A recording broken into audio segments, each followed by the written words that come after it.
Testing. Cool. How's your waveforms? My waveforms look like this. Ooh, surf's up. Yeah. It's a shame I cut all this stuff out. Well, you shouldn't though. They're getting your best love. Yeah, that's right. Hello everyone and welcome back to week 2 of our holiday edition of Fifth Period, the film appreciation podcast hosted by two media teachers. I'm Mr. Brown and with me as always is... Mr. Whittle. Hello everyone. Very happy to be back. Very happy to be talking to you on the second side of, maybe the B side of the school holidays. The second week where we are well into the break and we are going to be talking to you about a few more films that we've seen. I mean, think about our target audience. They don't know what a B-side is. That's not true. Vinyl came back and even the inference, yes. So the kids, there was once this thing called vinyl. So yeah, very happy to be here. Now, because we are on holidays, last week our student-selected film was replaced with Wit Selection, and this week the film was chosen by yours truly. We are going to be looking at What Lies Beneath. I like to look at it as the next step in my never-ending saga to change Mr. Whittle's perception of Harrison Ford. Oh, it'll be ending. No, it won't be ending. I'll just come up with new strategies. There's quite a few films that maybe you can try and convince me with. Yes, and I must say that I was rewatching the film last night, and I'm obviously a fan of the film. That's why I recommended it in the first place. But I even noted to Whittle before we started today that as I was watching it through, I was thinking to myself, now why would I have chosen this film as a film to showcase Harrison Ford's talent and get Wits on board? Which is exactly the same question I had in my mind the entire time I was watching the film. We'll get into it. We will get into it. After our main discussion today, we will be doing our weekly watches and our new Tantalising Trailers segment. So if you would like to skip ahead to any of that, I will put time codes in the description below. Before we jump into the film today, I actually think maybe more than ever, the spoiler warning is probably a pretty important one today. You said that in the last podcast. I did say that, but the beauty of that is you can keep saying it. Well, I mean, it depends. Just to put it out there, this is obviously a mystery of sorts in terms of genre. So whenever we get a film that has that mystery element or some information is going to be incrementally revealed throughout the film, yeah, spoiler warning is pertinent. Mm-hmm. Even it has quite a lot of familiar elements of the mystery. It's got red herrings and things like that. Certainly my enjoyment of the film when I first watched it came down to the big reveals that came out in the film. And I was significantly younger when I first watched this film, so a lot of those reveals were less predictable than they were when I was watching it back last night. I thought, maybe this is quite an obvious mystery film. But the first time I saw it, it certainly wasn't. And I think the more time goes on, the more these kinds of tropes are being repeated in films. So it's always a lot harder to look back at a film that was released previously and sort of not see familiar elements and giveaways to how it's all going to unfold. It's an interesting thing to consider because the film was released in 2000. Mm-hmm. So it's possible that audiences are smarter and more aware of tropes these days. Yeah, it may just be that the younger self version of you when you first saw it, just a little less informed. Well, yeah, I don't think smarter is the right word. Maybe more savvy to the familiar elements. Anyway, you have been forewarned. Do go and check the film out if you don't want the spoilers to impact. Yeah, if you don't want to know what lies beneath the storyline. Yes. No good? I thought you'd appreciate that. Right at the beginning of the film, we are introduced to Harrison Ford's character and Michelle Pfeiffer. So instantly when these two come on the screen, this should be a dead giveaway because the costumes tell you exactly who the bad guy is. Oh, so you want to go costumes? I was going to go something else, but by all means, explain to me about the costumes. We enter in the house of... Bear in mind, even though I quite like this film, this was only the second time I'd seen it. So it's certainly not ranked amongst my favorites. I just thought, I haven't seen that in a while, and any excuse to torture you with Harrison Ford.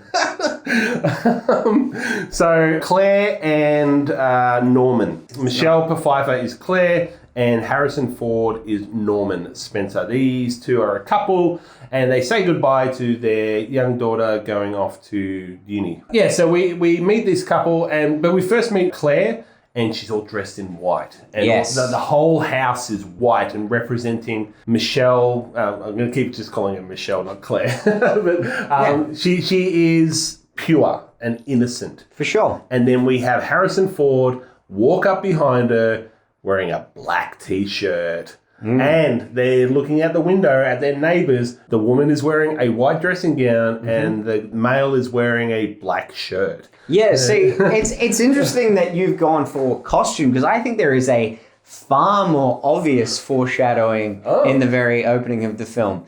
She's looking out the window and we get our very first jump scare of the film. Before anything has happened, before it's alluded to anything that's going to happen in the film, we already get a jump scare just from Harrison Ford coming up behind her and putting his arm around her throat. Yeah, true. Yep. So with all these things combined, if you haven't already picked up on that, spoiler alert, guys, we've made it quite clear already within the first couple of minutes of talking about it, Harrison Ford is the baddie. The reason I watched this film when I was younger was because big fan of Indiana Jones, Star Wars, all films that had depicted Harrison Ford as the star, the good guy. That's why I thought it was such a stroke of genius to cast him in a film like this, because throughout the film, you feel really worried anytime Michelle Pfeiffer is by herself, but anytime Harrison Ford comes home, you go, oh, she's safe again.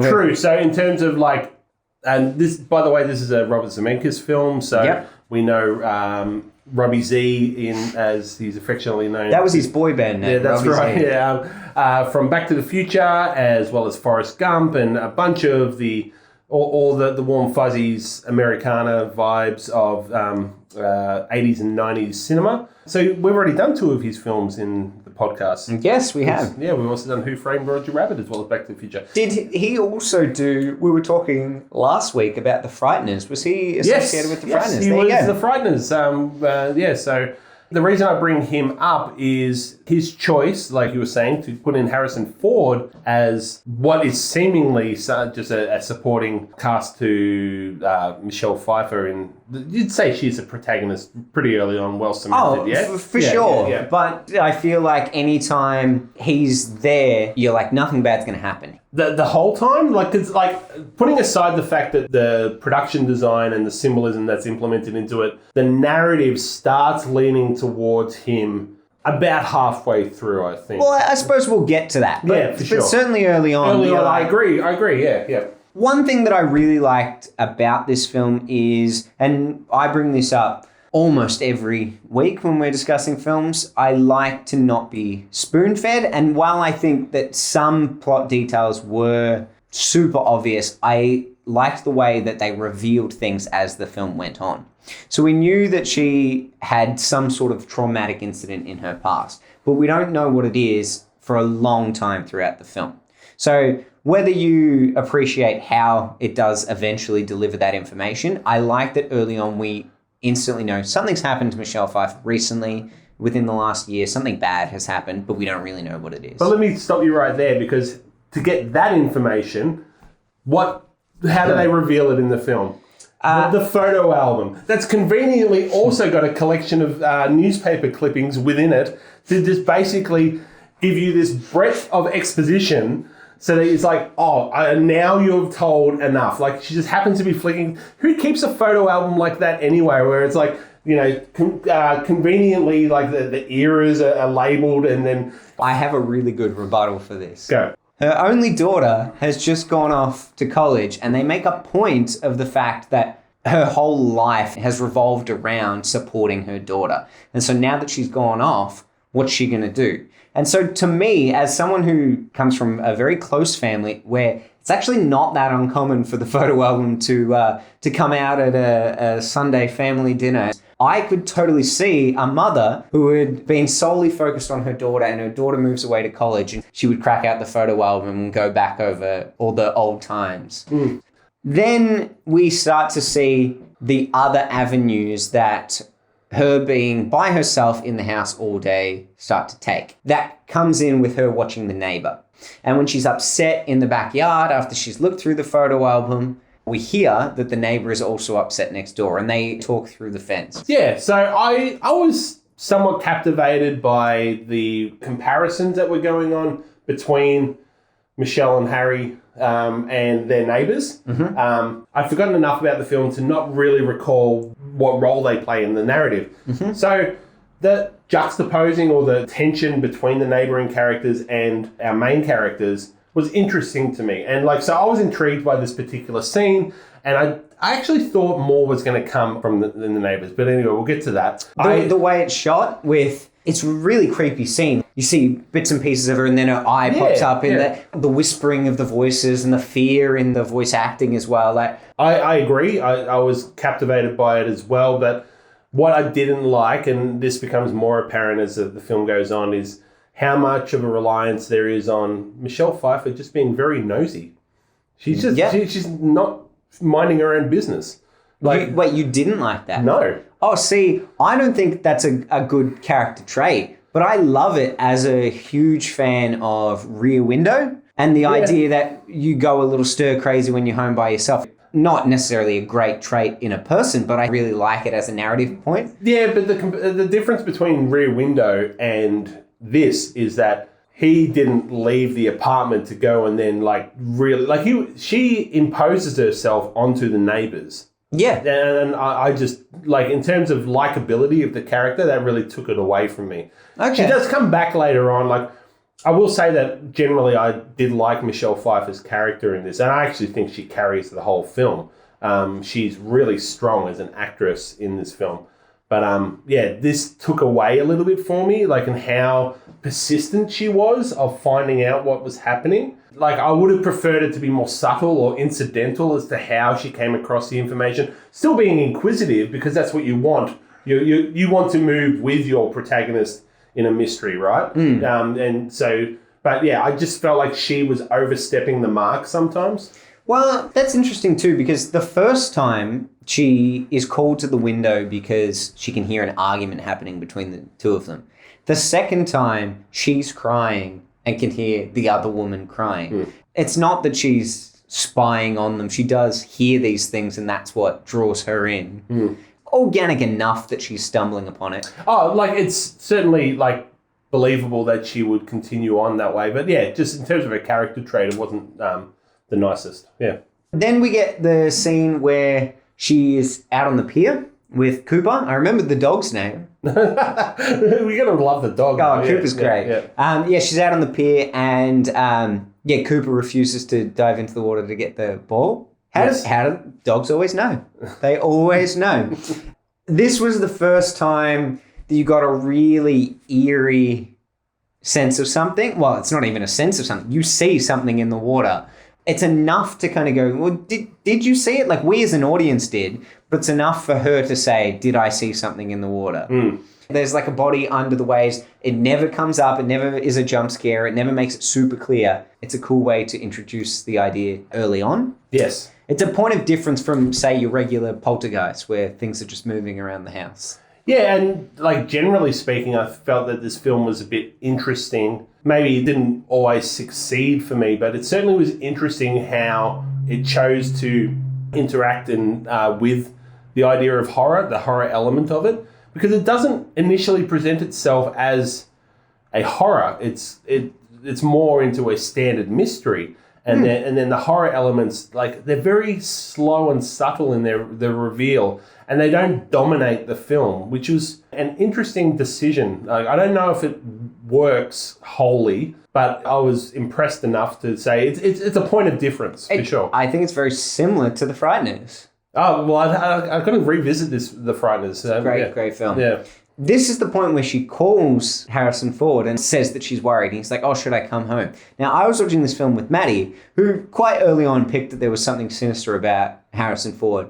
But at this point where she called him, she's like, yes, go home. He needs you to go home. And I was like, this is exactly what I was saying before, where you always feel like, as long as he's there, nothing bad's going to happen. It's okay. Which, again, speaks to how well it's made in terms of the casting choices and flipping it on its head in the final act. At this point, have we met her friend, her close friend that comes to the house and Does So the very first scene the friend comes in is...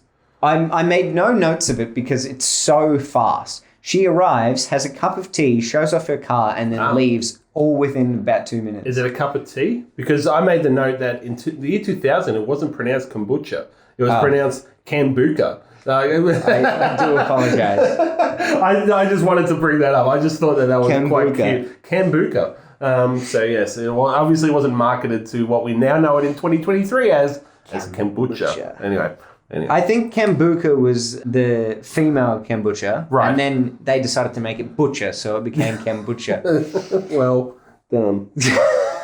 I've never heard you say well done with such a disappointed tone. So then we're introduced to the James Remmer character. Rema? I don't know how to pronounce it. Rema? Yeah. But it's he's one of those people that's a real character actor. He played the husband next door. Yes. He appears in so many films. He's in every second film. So much so that in Django Unchained, he's cast in the film as two separate characters. I really like his introduction. I also like that often in horror films, when someone suspects someone of something and they get caught doing things, they always act like, oh, I'm doing the wrong thing. And it's frustrating as an audience member because you go, well, you wouldn't do that. You'd act normal. You want to seem as normal as possible so as not to give yourself away for what you're doing. Yeah. And I love that in this scene, she doesn't act suspicious. She's there with a gift to drop off. She just says that's all she's there for. She asks about the wife, and then she's like, great, cool, I'll be on my way. It's the normal response that you would have in this situation rather than inorganic response that you're putting into a horror film so as to make everyone more suspicious of your actions. Yeah. But then we get the real Rear Window kind of scene. In fact, have you seen Disturbia with Shia LaBeouf? Ooh, no, I have not. It's quite a good film. It was right in the peak of Shia LaBeouf when they thought he was going to be the star of every franchise. But I don't think they say that it's kind of like a remake of Rear Window, but it is. He is under house arrest and he's therefore confined in his house, and he goes a little stir crazy and starts watching the neighbors, and it's very reminiscent of Rear Window. But this scene where Michelle Pfeiffer's watching through the binoculars and it's going from window to window trying to find him. Ah, yes. That is very similar to how they do Disturbia, because as an audience member, you're put in his shoes trying to watch, same as you are with Michelle Pfeiffer. So yeah, there's a few jump scares with that, but I like how it looks like he's left the house, walked into their front path, and then of course it's Harrison Ford. Yeah, so we all breathe a sigh of relief. Harry's here. Yeah. But it's at this point too where he's like, what are you doing? You're late for this dinner that we're supposed to be doing. So you do start to, at times throughout the film, question her sanity. Yeah, and I was trying to determine whether it gets to a point of him gaslighting her, but I don't think it... that definitely came out when I was watching last night. I was then like going, well, is it gaslighting? And then turns out it is, like, later on. But at this point, it's still... There's an uncertainty in the way the relationship's working. At this point, has she found the key? The key. Where does she find the key? Oh, it's after the picture breaks the second time she finds the key. So she has found it. She's pocketed it in her robe. Yeah. It stays in her robe for a long period of time and conveniently comes out later on in the film. Well, I did make the note that nothing symbolizes mystery more than the protagonist finding a key. Which to me felt unnecessary, the key. And I guess we'll get to that later when she goes on a mysterious adventure. Yes. But this is around the time where the bath scene occurs. It's such a creepy scene. She goes into the bathroom and reflection in the water, yeah. And she goes in and the bath is filled to the brim. Yeah, and I think this is at a point of, like, it's confirmed that there's going to be a horror element to this film because... You know, the idea that she saw a body in the water when she looks in the reflection out on the lake, that could just be in her own mind. But then when she's walking into a bathroom that's suddenly filled to the brim with water, it's like, oh, okay, so we are now going to have a horror element to this film. Yeah, and I mean, previously we've only seen really little things, the picture falling, the door that keeps opening when she goes to open it. All justifiable in terms of an old house kind of vibe, right? Yeah. Yeah, but then we see the reflection in the bathwater, and that's the first real good jump scare. Yeah. It is at this point too where I feel the need to ask, What would you do if these sorts of occurrences were happening in your house? That's an interesting question. I don't know if I've really got an answer for that. I would certainly not call Harrison Ford. If I had him. You'd call Harrison Ford? Well, he'd be on my speed dial already if I had his number. Harry, I'm seeing reflections in the bath. It's filled to the brim. Please come over. Yeah. Yours sincerely, Mr. Brown. Yeah, exactly. Yeah. I always sign off my text messages with yours sincerely. Well, I like the Mr. idea that Brown. on the phone you still say that. You call him and say, yours sincerely, Mr. Brown. Well, yeah, it's one of those rotary phones. I don't have an answer to your question. All right, perhaps I should broaden it in general. Are you a believer or a skeptic when it comes to anything spiritual? 100% skeptic. So I would be of the mind that my mind's going funny. I need to get to a doctor. Yeah. So I'm a skeptic too, and yet I still would find myself in certain situations where I'd be like, oh, that's creepy. My sister used to work at Ascot House, the wedding reception place. Ah, yes. And she would tell ghost stories, and I would be drawn into the ghost stories. I'd think, that's creepy. I wonder what has happened that's made this whole line of people in this same location experience some sort of spectral thing. So even though I would say, no, I don't believe in it, that's silly, I have a curiosity, a morbid curiosity about it. Yeah, well, yeah, I would just go to a doctor, which is what Michelle Pfeiffer does. She goes sees Miles Dyson from Cybernetics of Terminator 2 vibes. As soon as he came on the screen, I'm like, Terminator 2. Like, instantly, that's all I know him from. I'm sure he's done other work, but yeah, he's such a big character in Terminator 2 that I could not separate him into any other role besides his Terminator 2 role, which is like that whole thing where I know George from Seinfeld had that problem where he couldn't be seen as anything else but George from Seinfeld. Jason Alexander went to great lengths. He wore a piece for a while. Yeah, he tried to play outside of his role. He played a creepy dude on Criminal Minds. It's a funny episode. For me, he was just Miles from Terminator 2 the whole time. There's only two scenes where Michelle Pfeiffer is sitting opposite him, but sorry, how did you pronounce her surname? Pfeiffer. Okay, sorry, just checking. Yes, and he's very professional as a psych too. He insists that he can only have her committed after seeing her 3 times. I genuinely think if someone made a joke like that when I went to see a psychiatrist, I'd be like, I've come to the right place. I appreciate that gag. That's good. This is when she describes the appearance of the person that she's seen in the water, and she says, oh, she looks like me. And I found this interesting on 2 fronts because, number one, it reminded me of the fact that they've gone out of their way to not show you what the neighbor looks like, so that once you start seeing the ghostly woman, you can conceivably say, oh, that's the neighbor. We don't know what she looks like. That's her face. Oh, yes. So I thought that was a really nice touch. But I also found it interesting too. Harrison Ford clearly has a type. Yes. Perhaps the production team just chose that so that they could do those face melding effects later on in the film. Have we yet gone to the scene where Michelle Pfeiffer visits Harry at work? I believe that's after the Ouija board scene, is it? Yes, I think it is. Yeah. What do you think of the Ouija board scene? Meh. Didn't really do much for me. Not exciting. Because it's Ouija board with Cooper being the fake jump scare.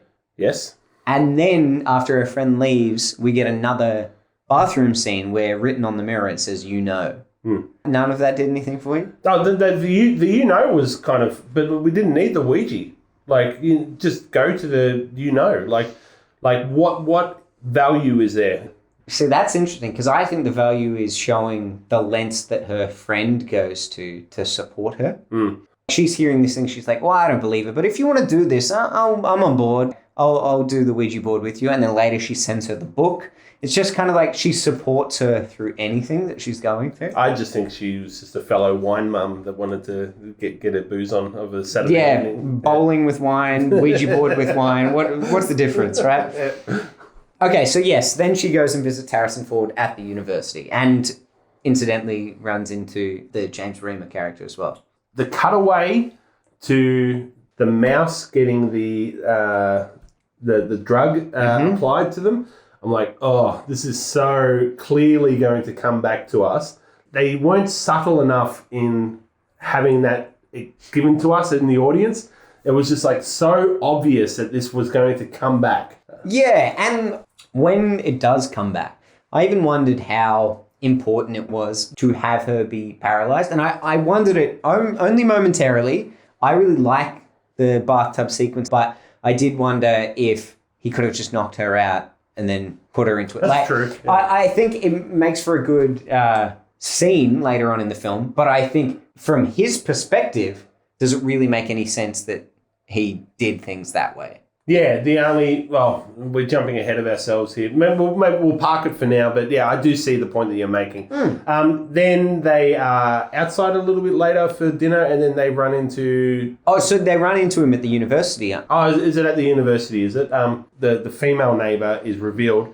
I'm like, oh, hello, Miranda Otto, because I absolutely adore Miranda Otto, an Australian actress who, doesn't have a massive role in this film, especially once she's revealed. Yeah, I just thought it was some nice, cool casting to see Miranda Otto there. Immediately following this scene, we get the scene where she comes and visits Michelle Pfeiffer at the house to explain and apologize for the fact that it might have looked like she was in a bad situation. And her explanation of it is, have you ever loved someone so much that it hurt when they leave?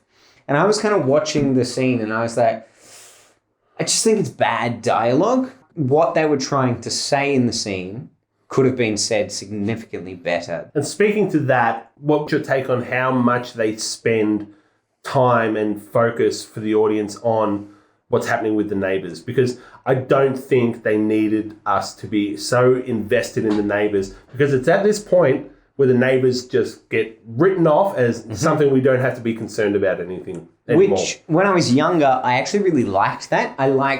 This was probably one of my first proper exposure to a red herring. Something that you are following narratively only for it to be let go by the wayside because the answer lies somewhere else. Yeah. They devote a lot of time to it, but I actually think there's a lot of importance in the thematical approach to it. She's still in an abusive relationship. That's not completely dismissed.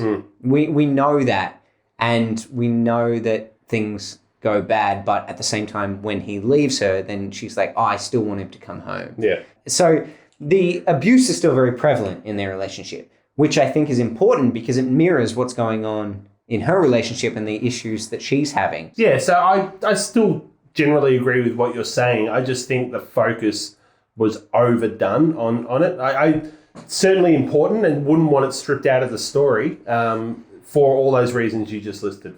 And then in the following scene, when they're at a party and you see both of the neighbors there and the husband pretends to strangle the wife as haha, you thought I was a murderer. It's like, well, that's still not very cool. You're an abusive partner. Yeah. And also she's gone through this traumatic experience where she thought you were murdering her. And look at you just pretending to strangle your wife at a party. So we have the shift maybe in terms of focus now that the neighbours are revealed to not be the source of Pfeiffer's concerns. Well, everything dissipates for a little while. You notice too, she goes to the door the next time and the door doesn't open by itself. It's for a while, things just kind of fade away. Everything's good again. It was all in my head kind of thing. But when she is at this party, there is some alluding to some issues that might have occurred. And we haven't really heard about much of that since that sequence where she's looking through the photo album. And then we hear that she had a bit of an outburst at a party about a year ago. Her friend has another conversation with her about the car crash that she was in. And you're like, oh, wow, here's all these details we didn't know previously. And they're getting brought up now at the halfway point in the film. They must have something to do with this new narrative direction. Yeah, but I find this to be clunky writing. It's all right, we're going to take away these things that you're focusing on. Now we're going to give you new things to focus on. Maybe it's a pacing issue. Yeah. They should have scattered them throughout the original narrative so that when one fell away, we still had things to cling on to. Yeah. Then the picture frame falls yet again. And in the back of the picture frame is the article about the missing girl. And this one I actually really like because early on you think it's just kind of ghostly activity, picture falls. But it's now that you start to realize, the ghost is drawing her to something, trying to give her clues to things, trying to help her as opposed to do something sinister. Yep. But it is only a hint because for quite a lot of the film, they want you to think The ghost is bad and the ghost is trying to hurt people. Yeah, yep. It's not long after this that we get the possession scene. Yeah, so the possession scene is about the midpoint of the film. And I noticed that, again, the symbolism of all the color and the costume, like we don't, because Michelle Pfeiffer is wearing a lot of white throughout the whole film. Mm-hmm. This one, she's got the red dress on. Oh. And not only has she got the red dress on, her eyes go green. But she's also eating an apple, the forbidden fruit. Ooh. Yeah, so she even mentions that. Yes. Just in case you missed it. Yeah, so it was not subtle in any sense. Like, I think I loved Michelle Pfeiffer's performance in her performance. Yeah, that was very hard to do. Oh, fun. Yes. So I think she's great in this scene, but it was a bit yuck in terms of like how clear the symbolism was. It was a bit yuck, the technical term. Yeah. This was probably one of the scenes that stayed with me from when I watched it when I was younger. The moment where she turns to the mirror and sees herself coming through the front door, that was a moment I always remembered from this film. And I think it worked just as well for me watching it last night in terms of it being eerie. Because I'd forgotten a lot of what the plot was. Yeah, I just think it's a really cool way of showing that. For her to get possessed by the girl that was cheating with her husband, and then for her to witness herself coming in the front door. I think that's a really cool way to tell that. Yeah. I was expecting some kickback there. One thing that we haven't pointed out is a bit earlier, prior to that scene, is where Pfeiffer is doing her sleuthing, and she goes online and finds like the missing persons listing. Yes. And nothing screams how to build suspense in the year 2000 more than a JPEG slowly loading. Oh, yeah. I love that they use that and like the music underneath it to go, oh, look at this JPEG slowly. Yeah. I just thought that was fantastic because it really speaks to the era, but you know, they used it effectively. I just had a bit of a giggle when that happened. No, that's fair. I can understand that. It was also funny because the computer was one of the earlier things that was the poltergeisty thing. And it's kind of like the door opens and creaks, the picture frame falls, and then it's like the Windows computer turns on. Dum, dum, dum, dum. Just like, it doesn't quite have the sinister vibe that the rest of those things have. No. I do like in the possession scene too, this is the first time we see that kind of face changey effect. Oh, yes. Which I think is really cool because they're the only things that Harrison Ford is ever haunted by. Yeah. So he never sees anything else, but the two times he sees something, it's when Michelle Pfeiffer herself is there and her face morphs into something else. Now that everything is connected, she connects all the dots. She remembers that she did witness her husband having an affair. She freaked out about it, drove the car off, got into a car crash, whether through some sort of physical accident via the car crash or whether she has just repressed it because it's so scarring. She forgot he had the affair. Her friend, when she tells this to her, and I was shocked by this, I'd forgotten that this actually occurs. Her friend admits that she knew and never told her. What a crappy friend, like to not tell her that you knew her husband was cheating on her. But I suppose it speaks to what I was saying before about her supporting her through anything. And if it was around the time of her accident, perhaps she didn't want to put additional stress on her. In hindsight, now that you say that, it does provide more value to what was set up in the friendship with the Ouija board. My recollection of this film was that after the point where she realizes the affair has happened, everything wraps up quite quickly. But that's only, as you said, about the midpoint in the film. That's right. When I first watched it, I didn't necessarily know. I wanted Harrison Ford to be a good guy, so I didn't make any assumptions. But nowadays, as soon as you find out he's had the affair, you assume he's killed the girl, right? Yeah. And so we have to watch that play out for the rest of the film. I agree that can be a little tedious. The sleuthing scenes that follow, I don't think we need this. She goes to the town and finds the box. So the little one that the eye roll for me was when she went to the town, which I can't remember the name of the town, but even the name of the town was a bit on the nose. But when she went to the place that has the box, the shop is called the Sleeping Dog.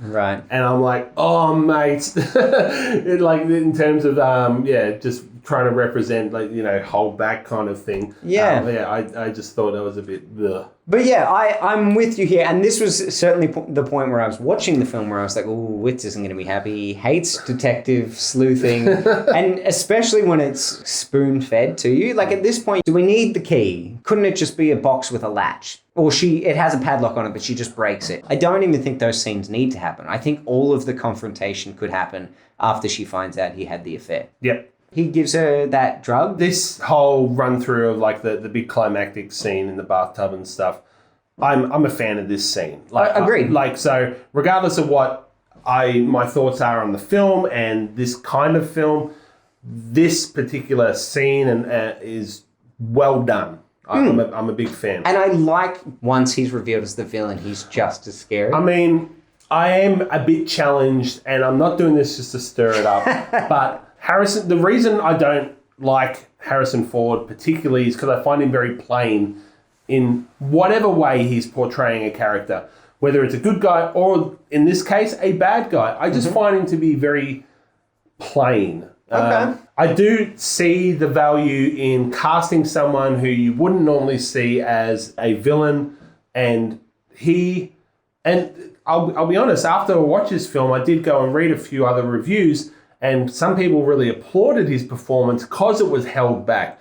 There was a realism to it. And I do agree with that statement, but I find him dry in terms of an actor. Like, he doesn't captivate me in any way. But the scene did. There's two really big things I want to touch on in that regard.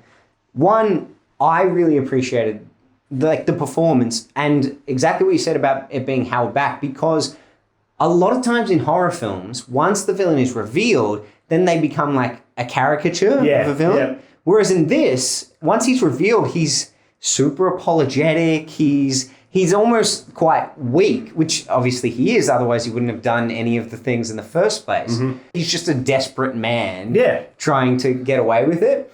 The other thing that I feel, if we can't touch on it now, when can we touch on it? When I was younger, Harrison Ford was my favorite actor. I now look back on it and realize it's not because of his acting. It's because Harrison Ford just happened to be starring in a lot of films that I really love. Yeah. You've said something similar along the veins of, oh, well, I liked a lot of this film. I just didn't like Harrison Ford. I'm prepared to continue to fight to present you with films that you may not necessarily like Harrison Ford in, but they will be good films that feature Harrison Ford. I'm interested to see what you come up with next. But yeah, I love him. I adore him. I think he's great. And I think his performance in this is really, really good. Yeah. But one thing that I love about this sequence, and I'm sure you've flagged it, before she's put in the bathtub, when she's paralyzed and he comes up to her and she's on the floor and the camera goes under the floor. Is that the first time they do that? I feel like there's 2 times that Zemeckis found an opportunity to use that camera effect. Ooh. There's something earlier on. But yes, even if it's just that time, it's awesome. Do you know how they achieved it? Like, to confirm what the shot is, he's coming up from behind and the camera moves from above Michelle Pfeiffer and then goes, basically, it's like the camera goes through the floor. Yes. To then look upwards at her in the comatose state. So I actually don't 100% know how it's done. I can only speculate. Ordinarily, a shot like this, glass floor, camera built into a rig underneath, and you do the scene. But what's especially cool about this is it starts with the camera above floor level and actually does like a camera movement so that it's under the floor. So it would have had to have been a specially built set. Yeah. I would have to go back and watch the clip itself. I only remember going, oh, that's cool, and taking a note of it. I would speculate that they specially built it into the set with some of the floor removed and glass paneling on just the very edge of the floor. Yeah. So that when it's above the floor, you can still see everything in the background. It looks normal. Then once it goes under, it kind of slides under the glass. But it was really cool. Well, this film released in 2000, it's probably at the peak of DVD mania. And it's probably a behind-the-scenes clip that was released. So we could probably go and see it in action. That's very true. I used to love going back and watching, how did they do every single one of those Sorry, things? you mean special features? Yeah, agreed. Like, no, but special features on special effects. Oh, so really kind of breaking it down and showing like stunts and special effects. Like you go back and you look at I have an Indiana Jones trilogy box set that came with an extra DVD that's just all the special features of how they did the stunts and things. Whereas they're not giving you that much insight. Not nearly as much now, no. Yeah, right. The point you made before about does she really need to be drugged? She could just be knocked out. Until this scene, because the tension doesn't exist if she's not paralyzed. Yeah, but I even like the idea of her being conscious internally and aware of everything that's happening prior as well. So you're right, it could have worked narrative-wise to not have her be drugged, but I feel like I'm more invested in her because I know she's conscious for it. 100%. Yeah. And that's why I made the point of, after I started saying that, I was like, no, let me clarify. For Harrison Ford's mindset, I don't think it makes sense for him to paralyze her. Yeah. But for an audience, it makes the scene far more enjoyable. The only way is if he actually wanted her to be conscious, which would be pretty dark. Yeah. Oh, but I suppose he wants it to look like she's drowned, and so he doesn't want to leave any marks on her. Maybe, or anything like that. Yeah. This scene to me felt very reminiscent of the Kill Bill scene where she's trying to... Have you seen Kill Bill? Yeah. Where she's trying to get her feet to move so that she can get out of the tension is amazing. Like, I love this sequence. I think the only thing that hampers it is the goofy Harrison Ford knocking himself out moment. I don't hate the moment that he sees the ghost and gets frightened, but I feel like the way it was shot was quite goofy and it kind of breaks the tension of the scene a little bit. I'm pretty much on board for it. I did find that the representation of the ghost at that point to spook him was a bit over the top. You think if it was just the girl's face that... it would have been enough. Like, I don't think it needed to go to full... It was almost like the library ghost from Ghostbusters. It did have a bit of that vibe, I agree, but outside of that, I feel like the way this scene is built is really strong. And the moments where like the water's completely above her head, and you feel really, really tense, and you can see like her strategizing and like trying to turn the tap off, just like every single aspect of it. It was really cool. Really done well. And then obviously she gets out of the bath and he's not there on the floor, so he's made his way downstairs. Yep. I did not like the fact that by the time she was out of that bathroom, she had dried significantly compared to being not minutes earlier fully immersed in water. I can't say that was where my focus was at that time. Unfortunately, like, it just stood out to me how dry in particular her dressing gown, which had been in the water with her, was when she was walking down those stairs. It was flailing around like it had not been in a bathtub full of water. What you're saying is that at that point you weren't engaged in the narrative of the film. No, so but like I was engaged. This scene was good. Like anything prior, then yes, I think it's kind of valid. This scene is, I don't know if iconic's the right word, but it's certainly this scene I remembered. Like, I didn't remember anything else about the film. Okay, right. But I did remember there being a bathtub scene. Maybe because it's also on the posters and I've seen the posters over the 23 years since I saw it. But yeah, I did have a memory of this bathtub scene. And so we get this really cliched horror moment where she runs out the door and we see his eye open. They use like that split focus. Yes, yeah. But I must say, the driving shots, awesome. I adored them. And what I mean by that is that was really creative in the way that they did that. So first up, we get the mirror shot, which is kind of like the horror shadow of him getting up inside the house.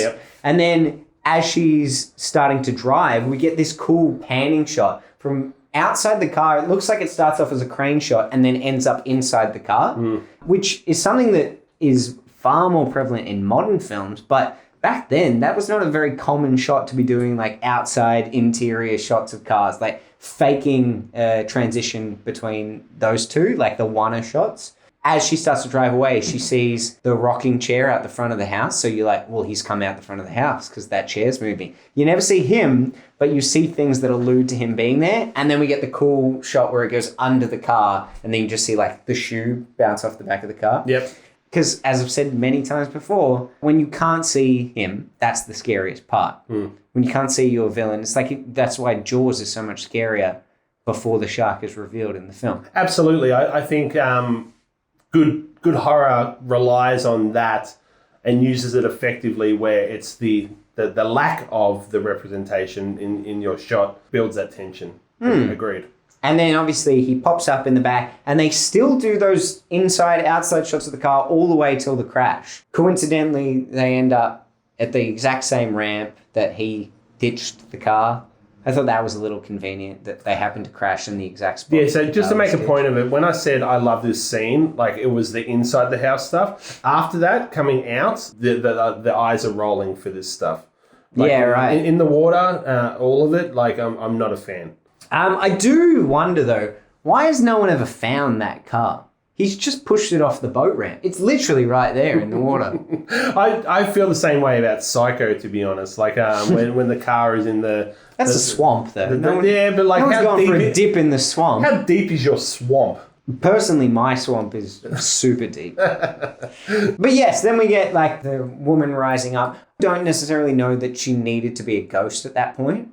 I think if the cadaver had risen up and just frightened him enough for Michelle Pfeiffer to get away, I would have been satisfied with that as an ending. But he needed to stay down in the water, so he needed to be dragged or held, right? Well, I feel like if he was like caught, but he grabs her. Yep, agreed. Yeah, because I think you're right.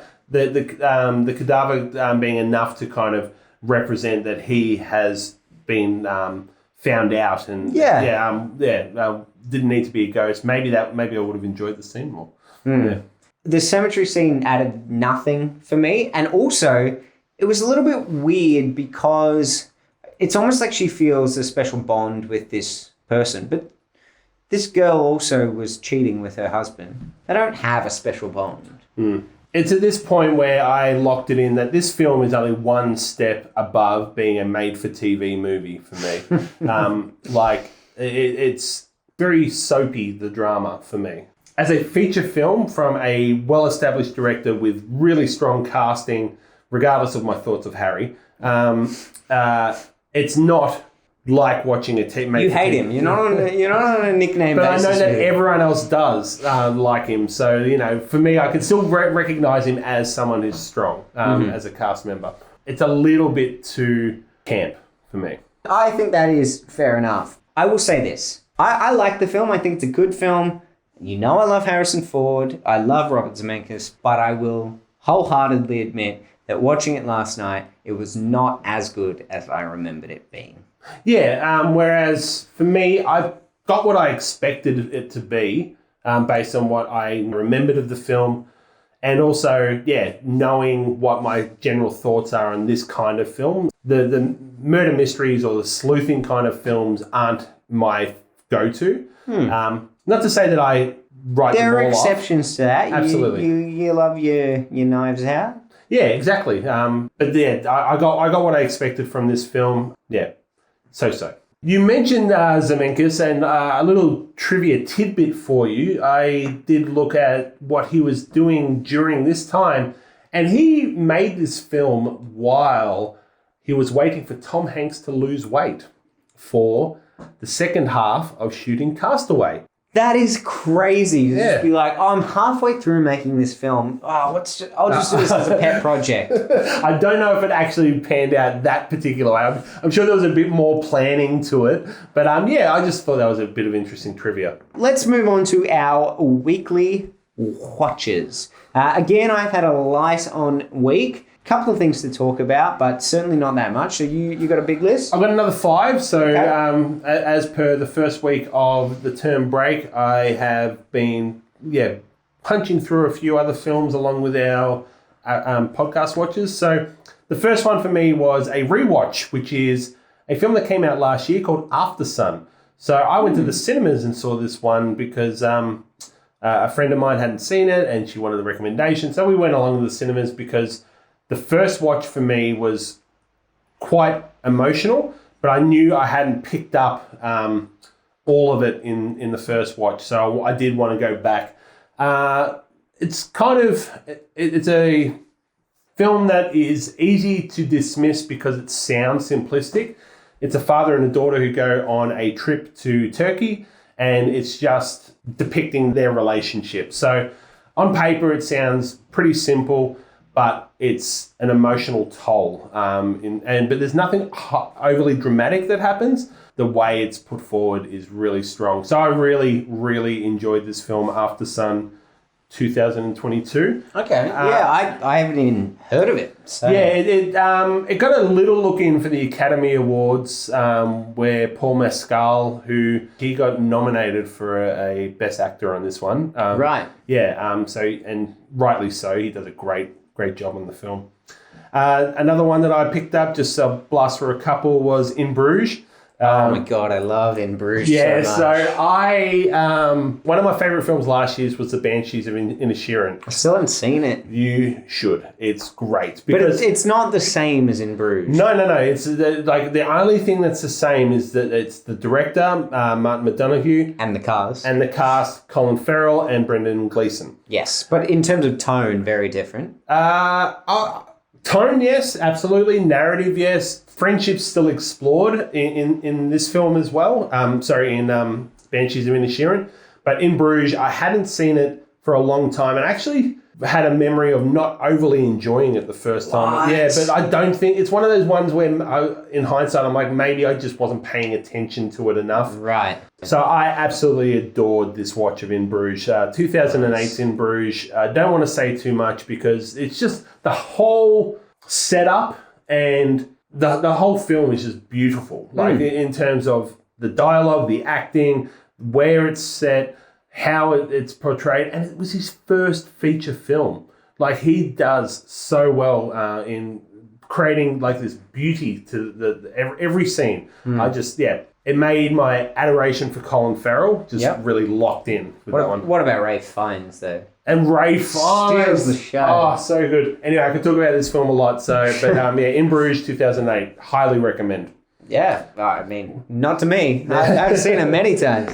You keep going. I've only got TV, so you scan through your list. Okay, well, the next one was a very recent film, which came out, and Ollie Mazza will be happy to hear that I did get around to seeing 65, 2023's Adam 65. Driver? Adam Driver. Yeah, right. Being in the future, being a spaceman, crashing into a world, the spaceship that he's in control of goes down, and it's carrying like all these other people who are like going off to colonize somewhere else, something like that, and it crashes into a planet that is 65 million years earlier in terms of Earth. I have no interest in this. I can tell by your tone that you're not going to sway me into watching it, but knowing what I like in film, do you think I'll have more appreciation of it than you had? I had already known, like, on paper, this film is going to be silly, right? They're not going to expect you to... Space dinosaurs, silly. Exactly, right? So, because I went in and then haven't been told that it was getting really low reviews and, like, no one was rating it, I went in with super low expectations. And so, therefore, I didn't hate the experience of watching it. I'm not saying it was a good film. I am not saying those words. But, like... I thought you saying you didn't hate it is about as close as we come to a good film. No, In Bruges is a good film. It's a good film, yeah. This came out like about a month ago, and it's gone straight to streaming services for a reason. Well, I think it did like a week in the cinemas, but yeah. I think it only ever intended to. It's not like it crashed and burned and then went to streaming. Like Adam Driver's spaceship, yes. So from 2023's 65, I went back to the 70s and saw a movie called Being There. Now, this is a film that hits up a lot of best-of lists. It's Peter Sellers, a very late in his career Peter Sellers. I love Peter Sellers. It was an interesting watch. It's meant to be allegorical in nature. So, like, the whole story is kind of, he just plods along and things happen. He's just being there.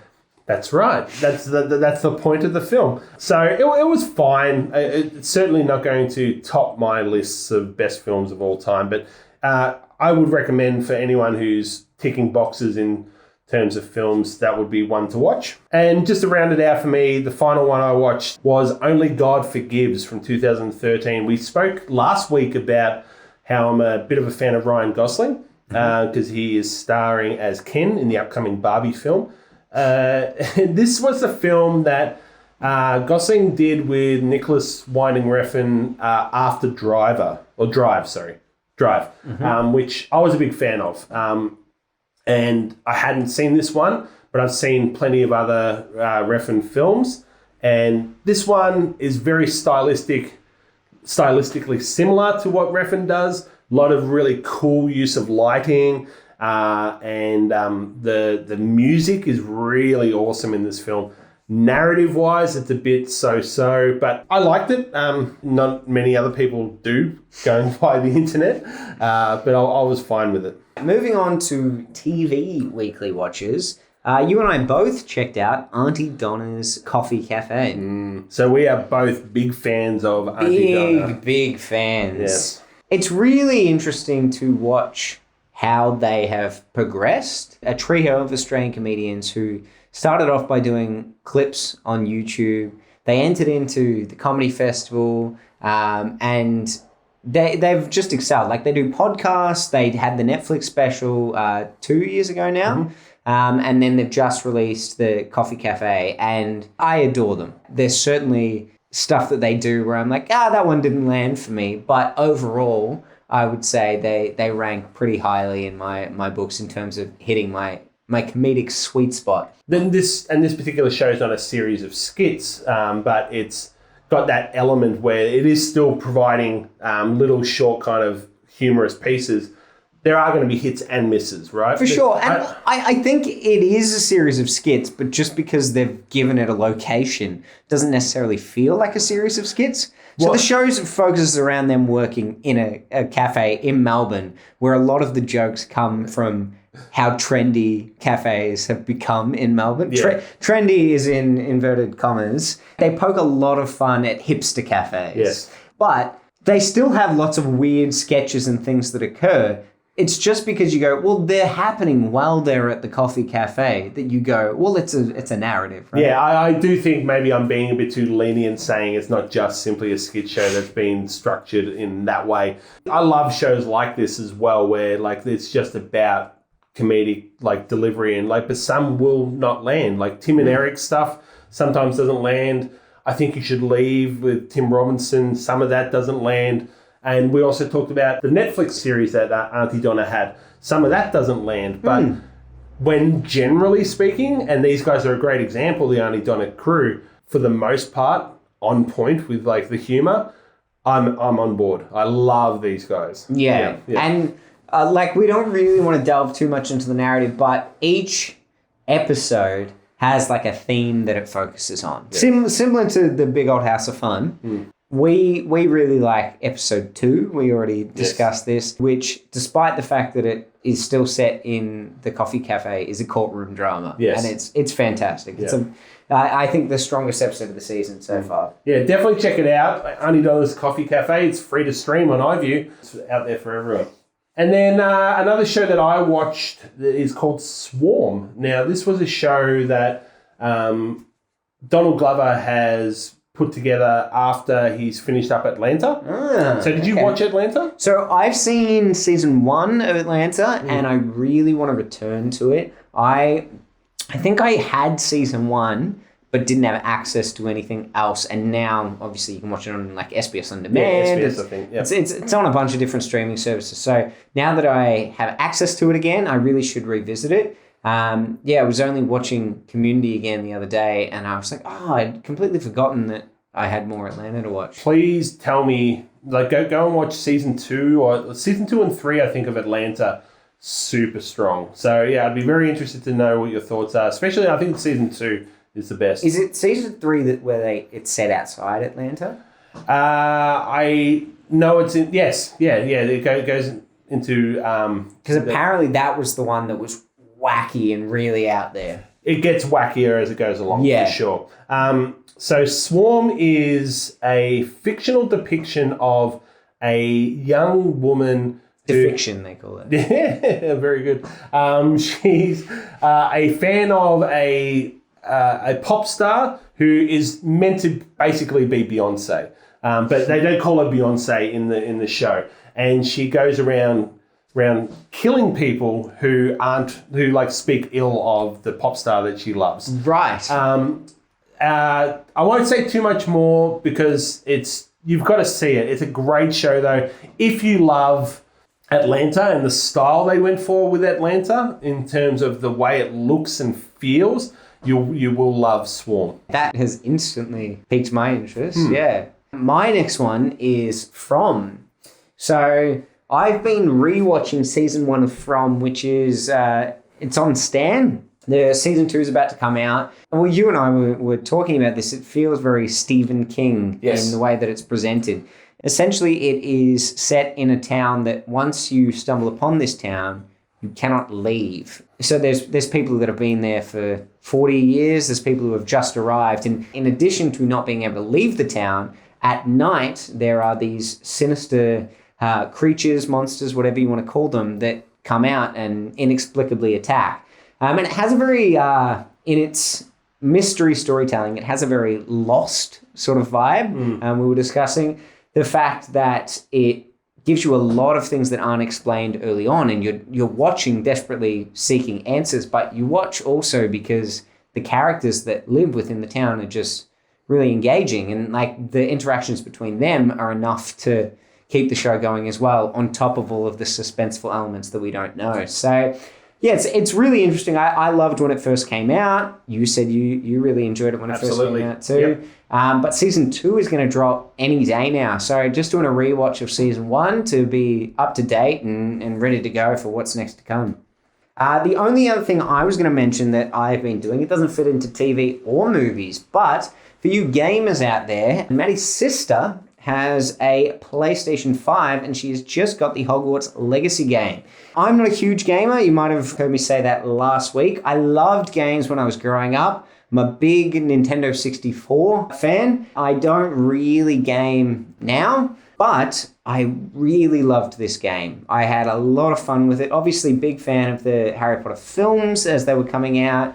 And this is one of those games that it's massive. When you are playing it, you feel like you are in the Harry Potter world, maybe even bigger than the world of the films, because in the films, you've got sets, you've got locations you can go to. In the game, you can go to all of those locations, but there's also all the in-between paths and things that link you to those locations. So the mere scale of this game is huge, and it's such a spectacle to not only play, but to watch. You could watch someone else play this game and just be drawn in by how magical the world is, how amazing the sets and locations look, and also how great each of like the cutscenes are. I know we were talking about The Last of Us last week. I've never played the game, but when I hear people talk about the gameplay of The Last of Us and the story element of it and how it really feels like you are immersed in the world, that's what it feels like when you are playing this game. So yeah, as someone who doesn't really game all that much anymore, it was very addictive. I was immersed in the world. Cool. With weekly watches all done and dusted, I guess we will move on to Tantalising Trailers. Yes, and after last week and getting incentivized to check out a few more, I had a couple that came across my screen. The first one being Beau is Afraid. So this is the film that's coming out next week, in fact. Ari Aster's third feature-length film. And I'm very excited for it. Joaquin Phoenix. The trailer doesn't reveal a great deal of what the film's going to be about. There's some hints there, but I have a feeling we're going to enter into a very surreal world in the film, and I'm excited.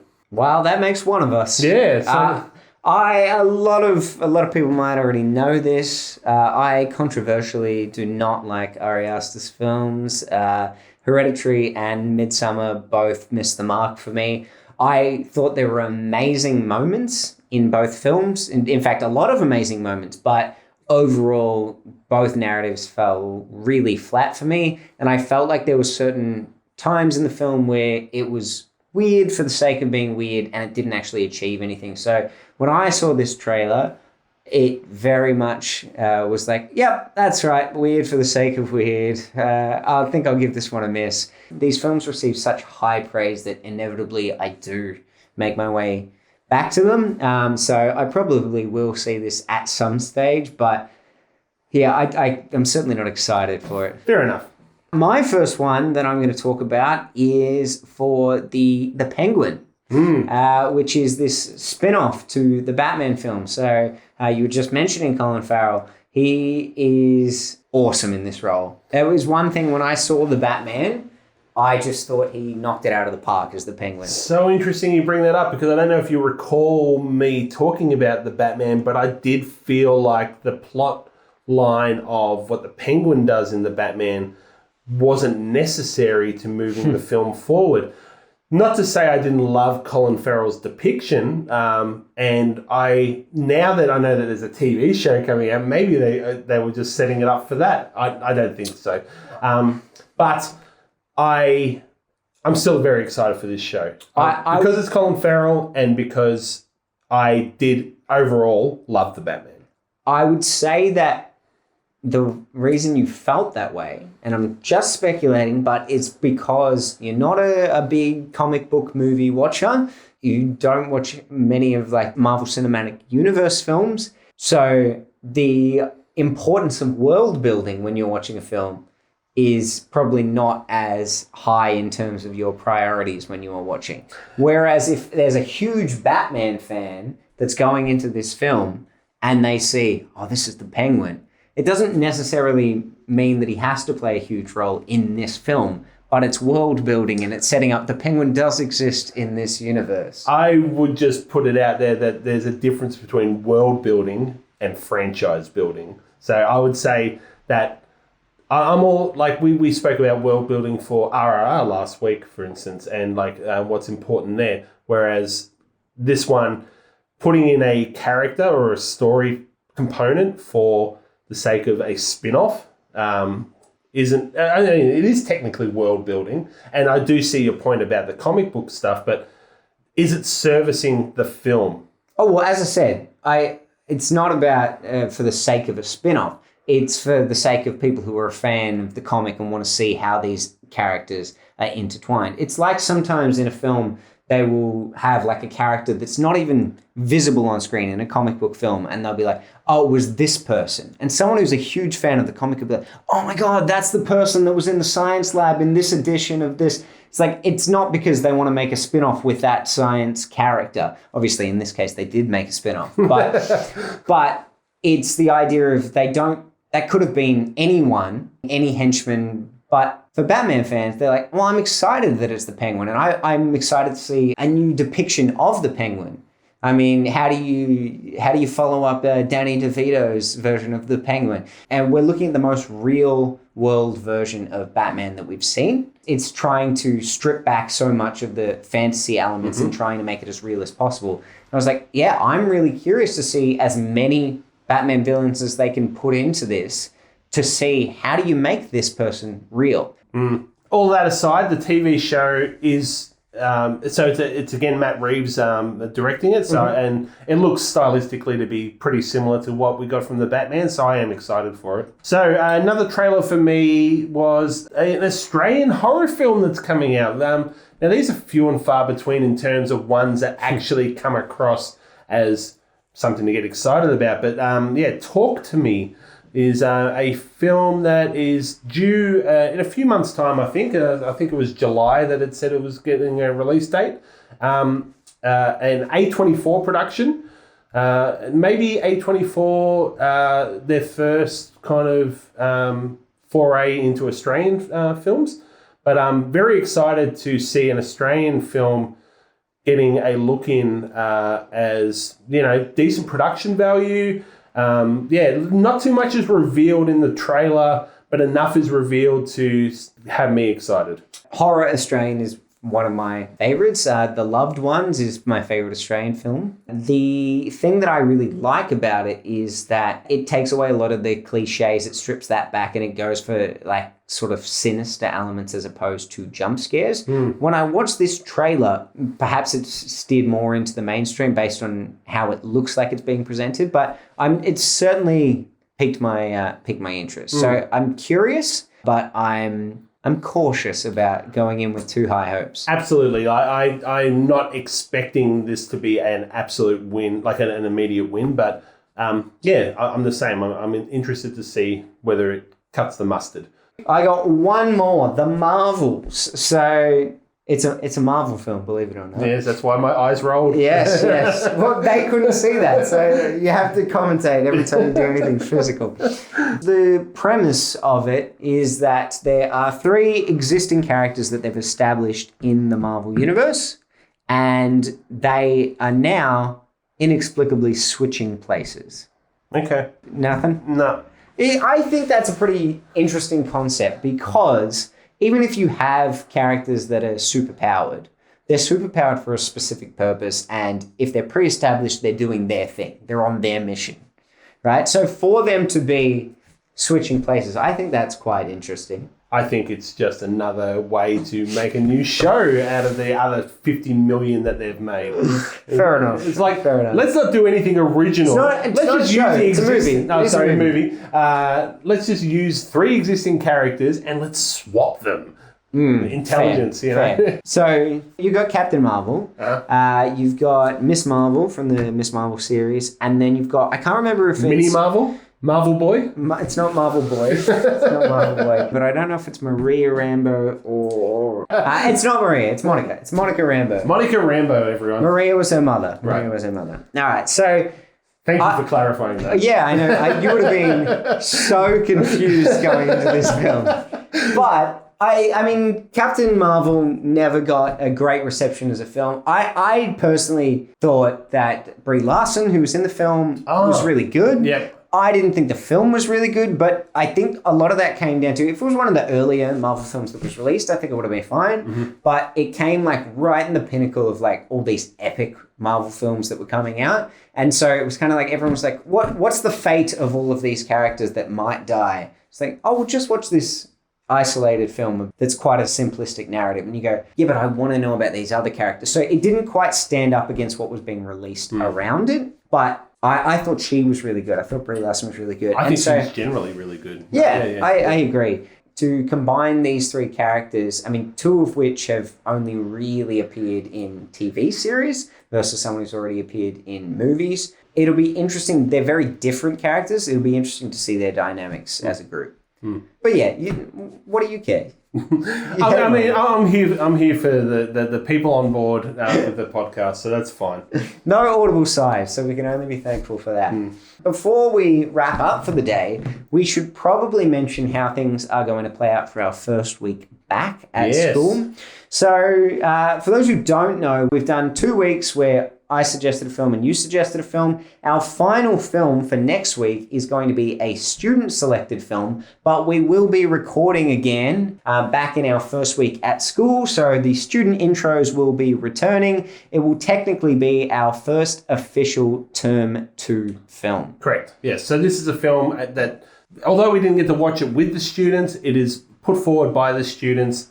And by the time the podcast lands, we'll be able to hear an intro as well. Code word, by the way, is bathtub. That's all I'm going with. Code word, bathtub. It's good. I like it as a code word. I feel like we've been a little slack with layering our code words. No, but I like that we're just going to say it in there and just go, all right, if you've gotten to this point, you've heard it, let's move on. That's true. And also, if people start to think they've figured out the pattern of when the code word is appearing next week, who knows when it's going to be? It might be the first thing we say. Yes. That is all from us this week. I've got no clever sign-off in terms of links back to What Lies Beneath. What Lies Underneath? Underneath. Oh, I thought we were going to get through the What Lies whole Below? podcast. Yes.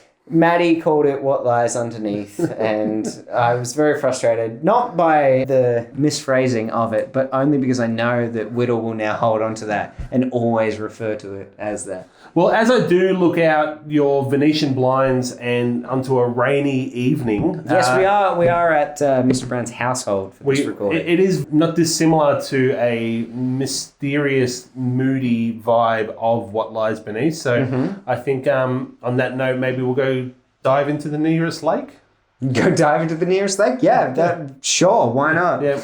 All right, thank you very much, guys, on that very odd ending to the podcast. Thanks for tuning in, and we will see you for the start of Term 2. Bye.